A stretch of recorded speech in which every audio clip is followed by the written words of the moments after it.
قطر، Kuwait, Oman, Iran اور پاکستان کے بعد سعودی عرب نے بھارت سے شدید احتجاج کیا ہے۔ تفصیلات کے مطابق بھارت کے رسول پاک صلی اللہ علیہ وآلہ وسلم کے خلاف توہین آمیز ریمارکس پر سعودی عرب سمیت کئی مسلم ممالک میں بھارت کے خلاف احتجاج ریکارڈ کرایا گیا اور مکمل بائیکاٹ کا اعلان بھی کیا گیا ہے۔ بھارتی حکمران جماعت بی جے پی کی ترجمان کی جانب سے گستاخانہ بیان پر مسلم ممالک میں شدید رد عمل۔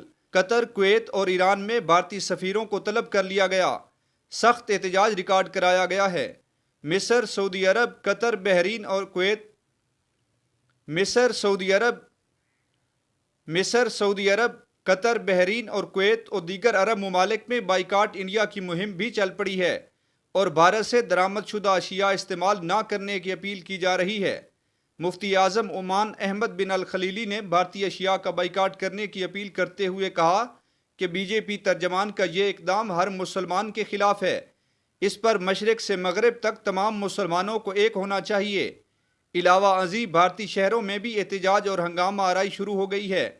بھارتی شہروں میں احتجاج اور ہنگامہ آرائی کے بعد پولیس نے یک طرفہ کارروائی کرتے ہوئے 1500 مسلمانوں کے خلاف مقدمہ درج کر لیا اور متعدد افراد کو گرفتار کر لیا ہے۔ کانپور میں احتجاج کی کال پر سخت سیکورٹی لگائی گئی ہے۔ گزشتہ روز دو گروپوں کے درمیان جھڑپیں بھی ہوئی تھیں۔ پولیس نے یک طرفہ کارروائی کرتے ہوئے مسلمان مظاہرین پر پتھراؤ کیا اور آنسو گیس کی شیلنگ بھی کی۔ ادھر بریلی میں سخت احتجاج کے پیش نظر کرفیو نافذ کر دیا گیا ہے۔ یاد رہے کہ بی جے پی کی ترجمان نے ایک ٹی وی چینل کے پروگرام میں اسلام اور پیغمبر اسلام صلی اللہ علیہ وآلہ وسلم کے حوالے سے متنازع گفتگو کی تھی۔ بھارتی میڈیا کے مطابق بی جے پی نے شدید رد عمل کے بعد پارٹی ترجمان کی بنیادی رکنیت معطل کر دی ہے۔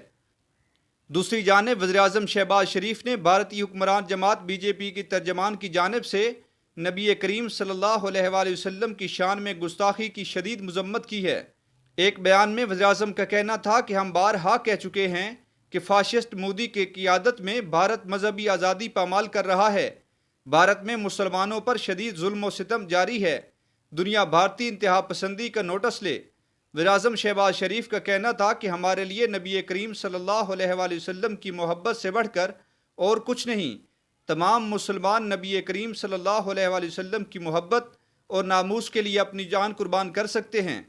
خیال رہے کہ بی جے پی کی ترجمان نے ایک ٹی وی کے پروگرام میں اسلام اور نبی کریم صلی اللہ علیہ وآلہ وسلم کے حوالے سے متنازع گفتگو کی تھی۔ بی جے پی کی ترجمان کی ایک گستاخانہ بیان پر بھارت اور بیرون ملک شدید غم و غصے کا اظہار کیا جا رہا ہے۔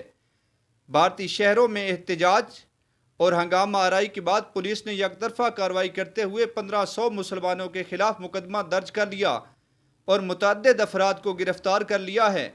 کانپور میں احتجاج کی کال پر سخت سیکورٹی لگائی گئی ہے۔ گزشتہ روز دو گروپوں کے درمیان جھڑپیں بھی ہوئی تھیں۔ پولیس نے یک طرفہ کارروائی کرتے ہوئے مسلمان مظاہرین پر پتھراؤ کیا اور آنسو گیس کی شیلنگ کی۔ دوسری جانب عرب ممالک میں بھی عوام کی جانب سے سخت احتجاج کیا جا رہا ہے۔ مصر، سعودی عرب، قطر، بحرین اور کویت میں بائیکاٹ انڈیا کی مہم چل پڑی ہے اور بھارت سے درآمد شدہ اشیاء استعمال نہ کرنے کی اپیل کی جا رہی ہے۔ قطر نے دوحہ میں بھارتی سفیر کو طلب کر کے بی جے پی ترجمان کی جانب سے گستاخانہ بیان پر شدید احتجاج ریکارڈ کرایا ہے۔ مفتی اعظم عمان احمد بن حمد الخلیلی نے بھارتی اشیاء کا بائیکاٹ کرنے کی اپیل کرتے ہوئے کہا کہ بی جے پی ترجمان کا یہ اقدام ہر مسلمان کے خلاف ہے۔ اس پر مشرق سے مغرب تک تمام مسلمانوں کو ایک ہونا چاہیے۔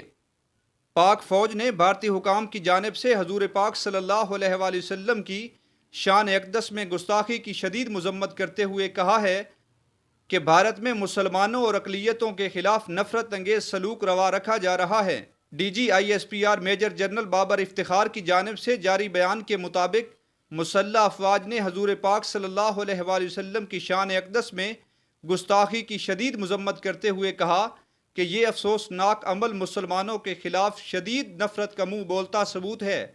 D G I S P R نے کہا کہ مسلح افواج نے بھارتی حکام کی جانب سے گستاخانہ بیان کی شدید مذمت کی ہے۔ انہوں نے کہا کہ بھارت میں مسلمانوں اور اقلیتوں کے خلاف نفرت انگیز سلوک روا رکھا جا رہا ہے۔